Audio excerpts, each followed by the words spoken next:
Assalamualaikum warahmatullahi wabarakatuh. Rekan-rekan mahasiswa, ketemu lagi dalam perkuliahan kita yang ke-14. Ya, tidak terasa kita sudah memasuki pertemuan yang ke-14 untuk mata kuliah ilmu negara. Nah, saya harapkan saudara-saudara mahasiswa kembali ya membuka slide-slide atau materi-materi yang sudah pernah saya berikan mulai dari pertemuan pertama sampai ke-13 untuk dilakukan review sehingga nanti pada saat saudara-saudara memasuki ujian akhir semester akan lebih memudahkan di dalam memecahkan persoalan-persoalan yang saya tuangkan dalam bentuk soal. Selanjutnya saudara-saudara harus menjawab sebagai tugas bentuk daripada tugas akhir. Nah, kali ini kita akan membahas tentang teori hakikat negara dan sistem pemerintahan. Seperti mata kuliah-mata kuliah yang saya asuh pada mata kuliah yang lain, pada perkuliahan 14, 15, dan mudah-mudahan nanti ada ekstra pertemuan nanti setelah ini. Um, uh, uh, saya akan mereview beberapa materi-materi yang sudah diberikan pada perkuliahan-perkuliahan sebelumnya. Nah, baik.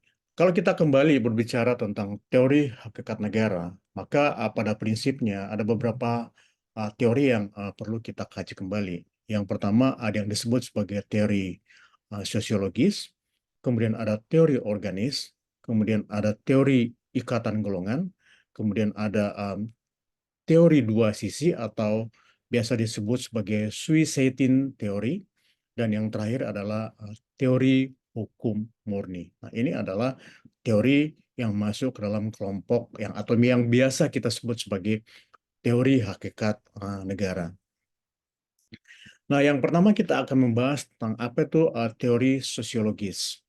Nah, tentu kalau kita mendengarkan istilah sosiologis, tentu sudah ada gambaran saudara-saudara mahasiswa bahwa sosiologis itu kan mempelajari tentang hakikat atau faktor-faktor yang terjadi di dalam masyarakat dan hubungannya terhadap salah satu atau berbagai faktor. Nah, menurut teori ini, negara dipandang sebagai suatu institusi sosial.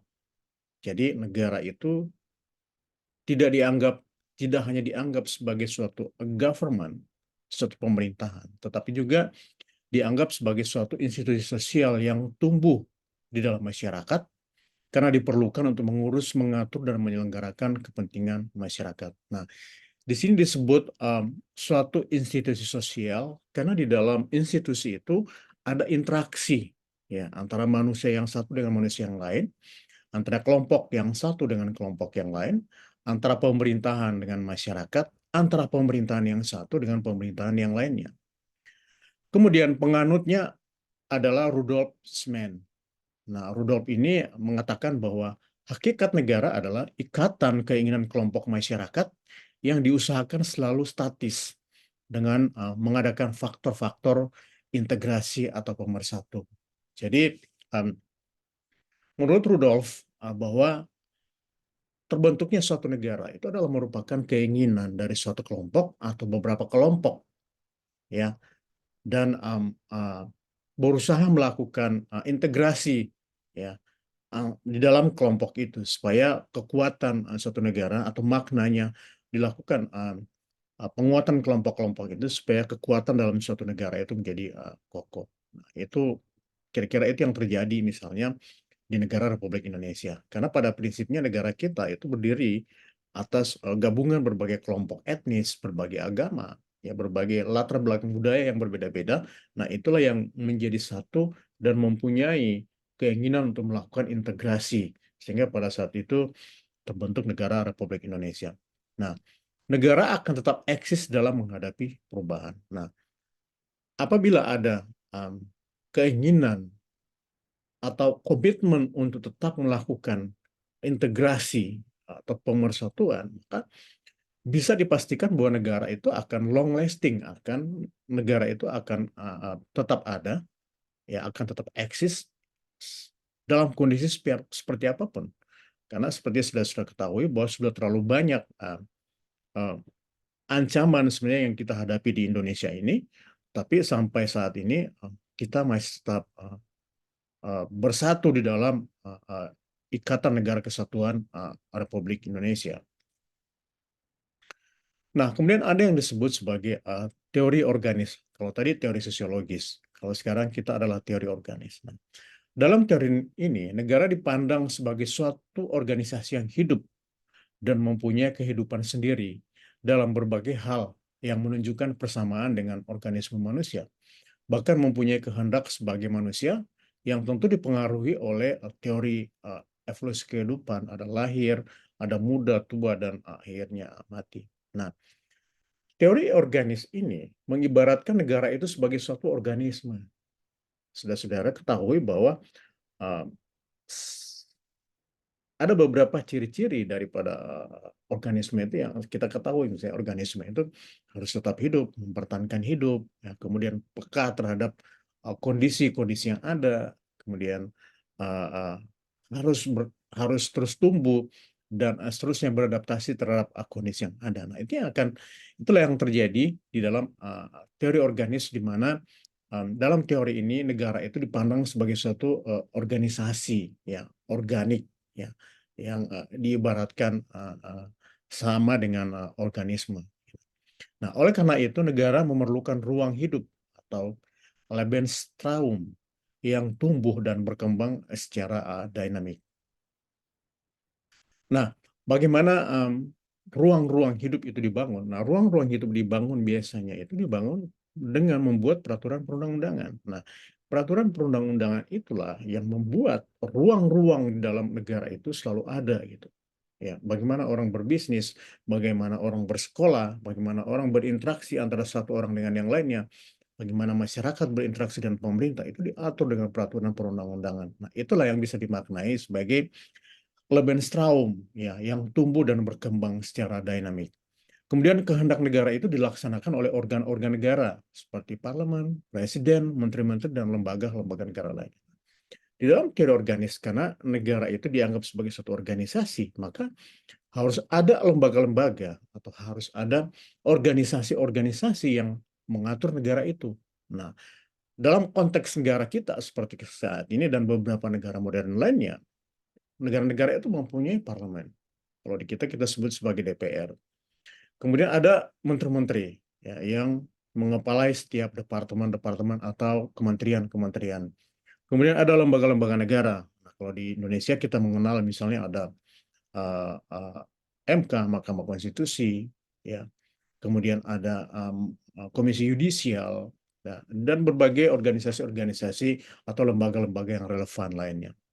Nah, penganut teori organis tentang hakikat negara ini adalah John Caspar, ya, dari Swiss. Ya. Namun kalau kita mendengarkan namanya ya mirip-mirip nama orang Jerman ya, tapi ternyata dia berasal dari Swiss. Nah, kemudian ada yang disebut sebagai teori ikatan golongan. Nah, teori ikatan golongan itu adalah hakikat negara dipandang sebagai ikatan dari gabungan kelompok masyarakat untuk mencapai tujuan bersama. Negara mengikat gabungan kelompok masyarakat itu ke arah perumusan kehendak bersama dan bukan kepentingan golongan atau kelompok tertentu. Nah, ini sebenarnya yang ciri khas dari terbentuknya negara Republik Indonesia dan sampai saat ini tetap kita pertahankan. Teori ikatan golongan. Ya, sudah ketahui bahwa kita mempunyai suku yang kurang lebih sekitar 700, ya, mempunyai budaya yang sangat berbeda-beda, ya, agama tentu juga berbeda, tetapi kita mempunyai kekuatan yang sama, mempunyai keinginan yang sama dalam suatu golongan. Itu sebabnya sampai saat ini kita tetap bisa eksis karena adanya keinginan-keinginan dari golongan itu. Nah, kehendak bersama atau kepentingan bersama atau yang biasa disebut sebagai common interest, itulah yang merupakan tujuan negara dioperasionalkan berdasarkan atas kesepakatan bersama di dalam suatu organisasi negara. Nah, dalam suatu organisasi negara kita itu, kita mempunyai konstitusi. Nah, di dalam konstitusi itulah yang biasa kita sebut sebagai kontrak sosial atau kontrak kita dengan negara, dengan pemerintah. Semua hal-hal yang menjadi hak dan tanggung jawab kita, ya, dicantumkan. Begitu juga tanggung jawab negara terhadap kita dicantumkan. Kemudian nanti akan diturunkan ke dalam peraturan-peraturan yang lebih khusus menjadi undang-undang tertentu. Ya. Nah, kemudian ada juga yang disebut dengan teori dua sisi atau Swiss-Satan theory. Nah, di dalam teori ini dikatakan bahwa negara dipandang sebagai suatu social fact atau fakta sosial atau suatu kenyataan sosial. Nah, negara dipandang dari berdasarkan kenyataan sosial, maka negara dari tampak luar sebagai suatu kebulatan dan totalitas sebagai suatu kesatuan kehidupan bermasyarakat. Negara dianggap sebagai suatu fakta sosial. Fakta sosial itu artinya ada kondisi-kondisi yang menyebabkan kita bersatu. Nah, apa fakta sosialnya? Tadi fakta sosial di negara kita adalah kita terdiri dari berbagai suku etnis dan berbagai latar belakang budaya. Kemudian kita menjadi suatu negara kesatuan. Nah, itu yang kita sebut sebagai suatu social fact atau fakta sosial. Kemudian negara dipandang sebagai ya rechtliche institution atau sebagai suatu lembaga hukum. Nah, tentu kita paham bahwa negara kita adalah negara berdasarkan atas hukum. Kita mempunyai konstitusi, kita mempunyai lembaga-lembaga negara, ada MPR, ada DPR, ada presiden tentunya, ada menteri-menteri, kemudian kita mempunyai undang-undang dasar, dan juga banyak undang-undang lain yang mengatur berbagai aspek kehidupan kita. Ya, itu yang disebut dipandang sebagai suatu uh, lembaga hukum. Jadi negara itu dianggap sebagai suatu lembaga hukum. Tadi yang pertama tadi dianggap sebagai suatu fakta sosial, ya kemudian yang kedua dianggap sebagai suatu lembaga hukum. Nah, kemudian yang terakhir disebut sebagai teori hukum murni. Nah, teori ini memandang negara sebagai suatu sistem hukum semata-mata, di mana ketertiban negara tiada lain merupakan ketertiban masyarakat. Nah, dalam teori hukum murni ini diharapkan supaya negara memegang memegang sentral di dalam melaksanakan ketertiban di dalam masyarakat kita. Tentu dengan membuat peraturan perundang-undangan dan mengimplementasikan peraturan perundang-undangan itu. Nah, kemudian negara merupakan tatanan dari tertib norma-norma hukum yang mengikat, yang disebut dengan tata hukum atau legal order. Maka sebagai konsekuensi logis negara mempunyai kekuasaan. Nah, akibat kita disebut sebagai suatu negara hukum, maka tentu harus ada pemimpin di dalam negara hukum itu. Ada yang dipimpin, kemudian ada yang memimpin, kemudian ada aturan yang mengatur bagaimana interaksi, bagaimana hubungan yang semestinya antara yang dipimpin dan yang memimpin. Nah, negara identik dengan hukum dan sama dengan tata hukum. Nah, pelopor daripada teori ini adalah kita kenal misalnya Hans Kelsen dalam aliran filsafat teori neo-Kantian. Nah, kemudian kalau kita coba mengutip pendapat salah satu ahli hukum kita, yaitu Profesor Padmo Wahyono, beliau mengatakan bahwa ditinjau dari hukum yuridis, maka hakikat negara dapat dicermati dari 3 aspek. Ya, yang pertama adalah objek hukum reh atau sebagai reh objek. Objek atau alat yang dikuasai penguasa. Contohnya misalnya dalam abad pertengahan, negara adalah objek yang dikuasai oleh tuan tanah. Ya, berarti tuan tanah tidak hanya memiliki tanah, tapi juga menguasai orang-orang yang atau penduduk di atas tanah yang dimilikinya. Jadi tuan tanah juga memiliki hak atas memungut pajak seperti itu. Jadi dianalogikan sebagai memberikan contoh sebagai tuan tanah, tentu tuan tanah itu mempunyai tanah yang tanah. Jadi negara itu diibaratkan, pimpinan negara itu diibaratkan sebagai suatu tuan tanah. Nah, tuan tanah itu tentu memiliki banyak tanah kan seperti itu. Kemudian di atas tanah itu banyak orang yang tinggal, banyak orang yang mencari penghasilan di atas tanah itu. Nah, sebagai tuan tanah, dia berhak mengutip jasa atas adanya orang-orang yang hidup di atas tanah yang dia miliki itu. Kira-kira itulah analogi dari suatu negara. Nah, kemudian negara sebagai perhatnis memandang hakikat negara sebagai hasil perjanjian masyarakat. Setelah ada perjanjian masyarakat, timbul ikatan atau verhalitnis, dan ikatan ini yang dinamakan sebagai suatu negara. Nah, tadi kita sudah mempelajari tentang ikatan sosial. Nah, kira-kira negara sebagai verhalitnis ini mirip-mirip dengan disebut sebagai suatu ada ikatan sosial. Di mana dalam ikatan sosial itu ada perjanjian itu dibuat dengan negara untuk melalui suatu konstitusi dan produk-produk hukum yang lainnya. Itu yang disebut sebagai ikatan antara negara dan warga negaranya. Nah, kemudian yang ketiga, ya masih menurut Patmo Wahyono, negara sebagai subjek yang memandang hakikat negara sebagai subjek hukum atau person, di mana negara dapat mengadakan hubungan hukum dengan individu dan masyarakat, dan kedudukannya sebagai yang memerintah dan berhak membentuk hukum. Nah, itu tadi, karena negara itu menjadikan dirinya sebagai person, maka negara itu berhak membuat hukum. Nah, buat apa hukum itu?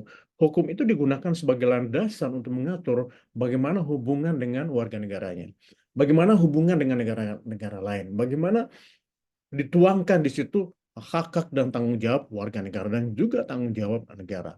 Nah, jadi ada tiga, saya mengulangi, ada tiga pendapat dari Patmo Wahyono itu. Yang pertama tadi adalah objek, kemudian yang kedua adalah perhaltnis, kemudian yang ketiga itu adalah person. Itu tiga pendapat daripada Patmo Wahyono. Nah, kemudian kita masuk ke dalam sistem pemerintahan. Nah, dalam sistem pemerintahan itu kita mengenal istilah yang paling populer itu adalah istilah presidensil. Nah, ini yang kita alami di Indonesia saat ini, atau ini yang sedang kita praktekkan. Nah, ini adalah di sisi kiri itu adalah gambar atau picture daripada presiden-presiden sebelumnya yang sudah pernah berkuasa dan sampai saat ini. Nah, di dalam sistem pemerintahan presidensil, kepala negara atau head of state menjadi kepala pemerintahan atau head of government dan chief executive. Nah, pemerintah tidak bertanggung jawab. Ya, jadi sekali lagi dalam presidensil itu, presiden itu sebagai kepala negara dan sebagai kepala pemerintahan, gitu ya. Jadi dua sekaligus. Nah, kemudian pemerintah tidak bertanggung jawab kepada DPR. Ya, jadi pemerintah nggak bertanggung jawab lagi kepada DPR, karena bukan DPR yang mengangkat pemerintah itu atau presiden. Nah, pemerintah dan parlemen sejajar sehingga tidak bisa saling menjatuhkan. Jadi kalau zaman presidensial yang kita praktekkan pada zaman Orde Baru, di mana presiden itu adalah mandataris MPR. Mohon maaf. Presiden itu bertanggung jawab kepada MPR, sehingga dalam kondisi tertentu MPR itu bisa menjatuhkan presiden gitu. Nah, tapi saat ini dalam sistem presidensial yang kita praktekkan, lembaga-lembaga negara itu setingkat sehingga tidak bisa menjatuhkan antara satu lembaga negara dan lembaga negara yang lainnya. Kemudian menteri diangkat dan bertanggung jawab kepada presiden. Ya. Nah, kemudian eksekutif dan legislatif sama kuat gitu. Ya. Kemudian masa jabatan tertentu atau fixed eksekutif. Jadi di dalam sistem presidensial itu masa jabatan pemerintahan itu diatur. Misalnya kita Indonesia sudah diatur tuh masa jabatan presiden itu 5 tahun. Kemudian dapat dipilih untuk kedua kalinya. Jadi masa jabatan 10 tahun. Di beberapa negara republik yang lainnya yang juga menganut sistem presidensial, misalnya seperti Filipina, Filipina itu hanya mempunyai satu periode gitu, satu periode 7 tahun. Nah, setelah itu dia tidak bisa ikut lagi dalam suatu pemilihan dan harus kandidat lain yang bisa ikut di situ. Ini adalah ciri-ciri daripada sistem presidensial. Kemudian sistem pemerintahan negara parlementer. Nah, kepala negara tidak berkedudukan sebagai kepala pemerintahan. Karena itu lebih bersifat simbol belaka sebagai kepala negara saja, atau the king, ya, the king can do no wrong. Ya, jadi sistem parlementer seperti ini kalau kita lihat misalnya seperti di Singapura itu ada presiden, kemudian ada perdana menteri. Nah, kepala negara dalam ini presiden itu tidak berkedudukan sebagai kepala pemerintahan, dia hanya sebagai kepala negara gitu. Yang menjalankan pemerintahan itu ya dijalankan oleh Perdana Menteri bersama dengan kabinet-kabinetnya gitu. Itu perbedaannya. Tadi kalau presidensil itu presiden itu dia sebagai kepala negara dan sebagai kepala pemerintahan. Tetapi dalam sistem parlemen itu ada kepala negara tersendiri yang lebih banyak melakukan kegiatan-kegiatan yang simbolik belaka, kemudian pemerintahan itu dijalankan oleh Perdana Menteri. Nah, kabinet bertanggung jawab kepada dan dijatuhkan jadi dalam sistem parlemen itu kabinet itu bertanggung jawab kepada DPR-nya ya atau kepada parlemennya sehingga parlemen itu bisa menjatuhkan pemerintahan ya, bisa menjatuhkan perdana menteri menggantikan perdana menteri. Nah, dengan demikian kedudukan eksekutif kabinet lebih rendah ya dari parlemen. Nah, untuk mengimbangi lemahnya kabinet ini, kabinet dapat meminta kepala negara untuk membubarkan parlemen. Ya, jadi um, supaya terjadi balansis dalam sistem pemerintahan itu, maka kabinet itu dapat meminta kepada negara, dalam hal ini presiden, untuk dapat membubarkan parlemen kalau terjadi ketidaksepakatan atau ada hal-hal yang dianggap salah di dalam menjalankan pemerintahan. Nah, dengan alasan yang sangat kuat sehingga parlemen dinilai tidak representatif lagi. Ya, jika terjadi maka dalam waktu relatif pendek kabinet menyelenggarakan pemilu dan seterusnya. Jadi tadi karena di dalam sistem parlemen itu, di dalam sistem parlementer itu, kedudukan pemerintahan itu ya, bertanggung jawab kepada parlemen.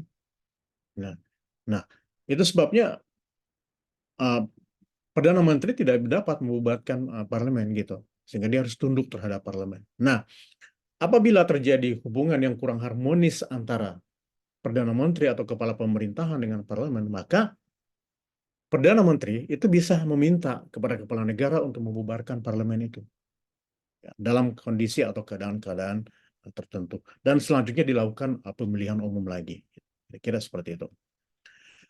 Nah, kemudian yang ketiga ada yang disebut sebagai sistem pemerintahan negara atau sistem referendum. Nah, di dalam sistem ini badan eksekutif merupakan bagian dari badan legislatif. Nah, badan eksekutif yang merupakan bagian badan legislatif itu kira-kira kalau kita lihat praktiknya itu seperti yang dijalankan di Swiss ya, yang disebut sebagai Bundesrat. Nah, adalah badan pekerja legislatif. Ya, di Swiss disebut itu sebagai Bundesversammlung. Di Swiss ini kita lihat mereka banyak menggunakan istilah-istilah Jerman ya, karena sebagian besar orang Swiss itu berbahasa Jerman. Nah, badan legislatif ya membentuk suatu badan di dalamnya sebagai pelaksana tugas pemerintahan. Nah, kontrol terhadap badan legislatif di dalam sistem ini dilakukan oleh rakyat melalui sistem referendum. Jadi di dalam sistem negara referendum itu yang mengontrol legislatif itu adalah melalui rakyat dan caranya rakyat dapat melakukan referendum. Nah, pembuatan undang-undang dalam sistem referendum ini diputuskan langsung ya oleh seluruh rakyat melalui dua macam mekanisme. Jadi kalau misalnya ada pembuatan peraturan perundang-undangan dalam negara seperti Swiss misalnya, maka mekanisme penentuan undang-undang itu ada berbagai cara, misalnya melalui referendum obligator, yaitu referendum untuk menentukan disetujui atau tidaknya ya oleh rakyat berlaku suatu peraturan atau undang-undang yang baru dibuat atau disebut sebagai referendum wajib. Kemudian ada yang disebut sebagai referendum fakultatif. Nah, referendum fakultatif itu yakni referendum untuk menentukan apakah suatu peraturan atau undang-undang yang sudah ada dapat terus diberlakukan ataukah harus dicabut. Nah, itu untuk menentukan ekstensi daripada suatu peraturan perundang-undangan. Dilakukan referendum fakultatif. Apakah peraturan yang sudah existing itu masih dapat dilanjutkan atau tidak? Kemudian yang terakhir itu adalah referendum konsultatif. Ya, lazimnya dilaksanakan apabila menyangkut soal teknis, ya, rakyat kurang paham terhadap materi undang-undang, maka dimintakan persetujuannya. Nah, itu misalnya referendum konsultatif. Jadi, referendum untuk melakukan konsultasi terhadap suatu peraturan perundang-undangan apabila ada hal yang kurang jelas dalam materi perundang-undangan itu. Nah, ini adalah 3 sistem pemerintahan. Tadi ada presidensial, parliamentary, kemudian sistem ada referendum. Nah, saudara-saudara, dengan mempelajari perkuliahan ini tadi harapkan supaya saudara-saudara mahasiswa sudah mengetahui ada 5 teori hakikat pembentukan suatu negara, kemudian ada 3 sistem pemerintahan yang saat ini banyak dianut oleh berbagai negara modern. Nah, saya harapkan perkuliahan ini dapat menginspirasi saudara-saudara sehingga nanti di dalam perkuliahan yang akan kita lakukan untuk beberapa hari ke depan, materi-materi yang saya sampaikan pada hari ini dapat kita jadikan sebagai suatu bahan untuk melakukan diskusi, utamanya terhadap 5 teori tadi, kemudian ada 3 sistem pemerintahan yang ada. Demikian yang saya dapat sampaikan. Terima kasih atas perhatian saudara-saudara mahasiswa. Assalamualaikum warahmatullahi wabarakatuh.